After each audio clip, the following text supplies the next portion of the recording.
বলতে বলতে আমাদের পবিত্র মাহে রমজানের শেষের দিকে কিছুদিন পরেই ঈদ। আর ঈদে যদি এরকম একটি রেসিপি করে আপনাদের টেবিলে রাখেন, দেখতে কি সুন্দর লাগবে, তাই না?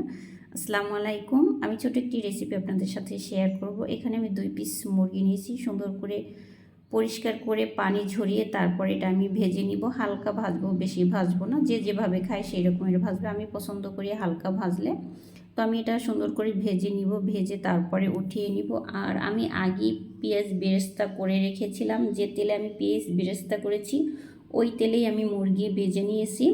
এখানে আমি পেঁয়াজ বেটে নিয়েছিলাম, সাথে আদা রসুন একসাথে আমি পেস্ট করে নিয়েছি। আর আমি আজকে রান্না করব রাঁধুনি রেডিমিক্স রোস্টের মশলা দিয়ে। যে তেলে আমি মুরগি ফ্রাই করছি সেই তেলেই আরেকটু পরিমাণ মতো তেল দিয়ে আমি এখানে পেঁয়াজ বাটা দিয়ে দিব। পরিমাণ মতো দিতে হবে, আপনাদের পরিমাণ মতো দিবেন। আদা রসুনের পেস্ট এটাও আমি পরিমাণ মতো দিব, দিয়ে আমি এটা সুন্দর করে নেড়ে নিব। আমি সবসময় কি করি, যে মশলা দিই তারপর একটু নেড়ে নিই, আমার কাছে মনে হয় তাহলে ভালো হয়। পরিমাণ মতো লবণ দিয়ে আমি এটা এখন দিয়ে দিব ধনিয়ার গুঁড়া।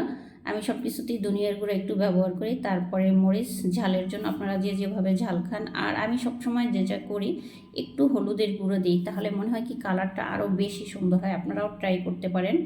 এখন দিয়ে দিব আমি যে রোস্টের মশলাটা ছিল সেটা পরিমাণ মতো দিয়ে সুন্দর করে নেড়ে নিব। তারপর এখানে আমি বাদাম, পেঁয়াজ বেরেস্তা, পোস্তদানা একসাথে বেটে নিয়েছিলাম, সেইগুলো দেবো পরিমাণ মতো। তারপর আরেকটু পরিমাণ পানি দিয়ে এটা আবার সুন্দর করে কষিয়ে নিব। এখন দিয়ে দিব টক দই। টক দই পরিমাণ মতো দিবেন, বেশি দিলে টক হয়ে যাবে, আন্দাজ করে দিবেন। আমি আমার পরিমাণ মতো দিয়েছি টক দই। আর এখানে লিকুইড দুধ, আমি এটা আগে জাল দিয়ে একটু হালকা কুসুম গরম ছিল তারপরে দিয়ে দিয়েছি। ঠান্ডা হলেও সমস্যা নাই। দিয়ে দিব এলাচ, দারচিনি দিয়ে সুন্দর করে আমি এটাকে কষিয়ে নেব এখন। আর কাঁচামরিচ, মশলাটা যত বেশি সময় নিয়ে কষাবেন খেতে তত বেশি টেস্ট হবে। মশলা কষানোর উপরে আপনাদের টেস্ট ডিপেন্ড করবে।